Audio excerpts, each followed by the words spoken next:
À-bas-le-ciel. If you don't know what happened for whatever reason, a child who was black, you'll see why I mentioned that later, fell into the cage of a 400-pound, 17-year-old gorilla. The incident resulted in the absolutely tragic shooting of the gorilla to rescue the child, who was thankfully removed safely from the cage.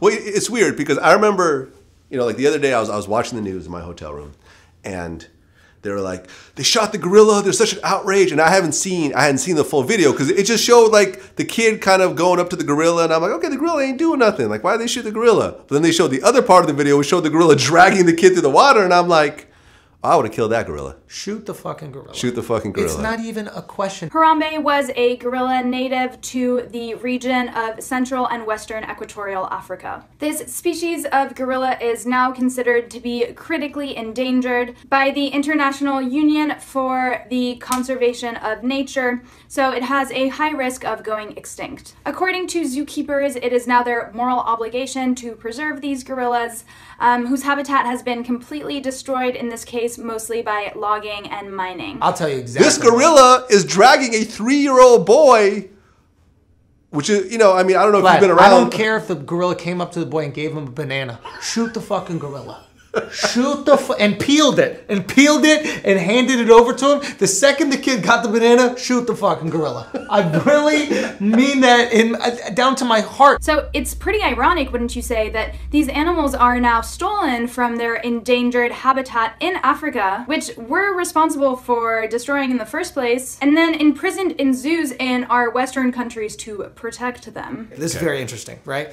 The first, they start attacking the parents. What awful fucking parents. How dare you? What, these parents are pieces of shit. On a different, perhaps much more obvious note, white supremacy also dictates the racist reaction that this story has ignited from the white masses against this black family. When initially it came out, the Twitter reaction was this. This is so funny about Twitter. Was, here you go, white parents. Let your kids do whatever you want. Why don't you put a leash on the kids, white parents? White parents, what the hell is wrong with you, white parents? What the hell is wrong with you? White parents are just crazy. Why don't you actually take care of your kids? This is why your kids shoot up schools. You just let them do whatever you want.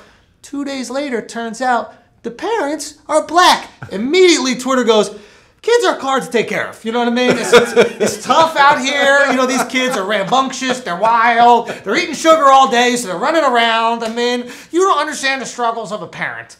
It's like, you phony motherfuckers. A really disgusting article in the Daily Mail also disclosed in meticulous detail the father's criminal history. And as of today, this article has been shared upwards of 94,000 times on Facebook. The father, I think, was not even at the zoo. So can anyone tell me what his criminal record has to do with anything? Just no one really cares. Right. Because if you really cared about the gorilla, if you really cared about gorillas, you know what? You wouldn't go see him at the zoo. Right. I don't see you protesting the zoo. Right. To everyone who's reacting who isn't vegan, as I said, while I think it's great that you are able to show some compassion sometimes in your life, I think it's outrageous at how hypocritical you are, because when you are speaking out about this incident with the gorilla being wrong, you're most likely going home and eating meat, dairy or eggs that evening for dinner, or that day, or even as you're being outraged and typing it on social media, whether that's Facebook or YouTube or Instagram or Twitter or wherever it is that you're talking about the outrage of this gorilla.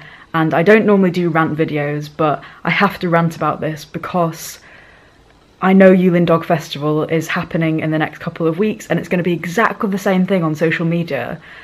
Guys, if you're not vegan, I think it's great that you care about these things, but how can you care about one incident of this gorilla, Harambe, being shot, or the dogs being eaten in Yulin, or Cecil the lion being shot by the dentist, and then not give a shit about the animals that you're eating? This is the problem. Social media, and this is why we can't trust social media.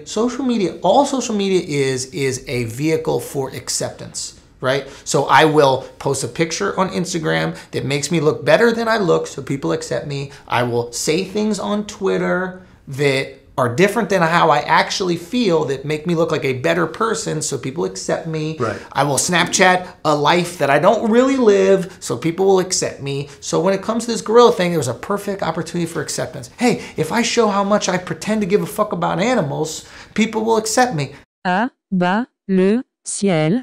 If it's your kid, you shoot the fucking gorilla. Just shoot Right. the fucking gorilla. You're gonna shoot a dog. If I fall in the fucking pit, take them all out.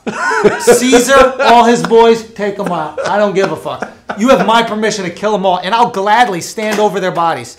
I'll stand over their bodies like, I'm glad that this has happened and that we can live to talk another day.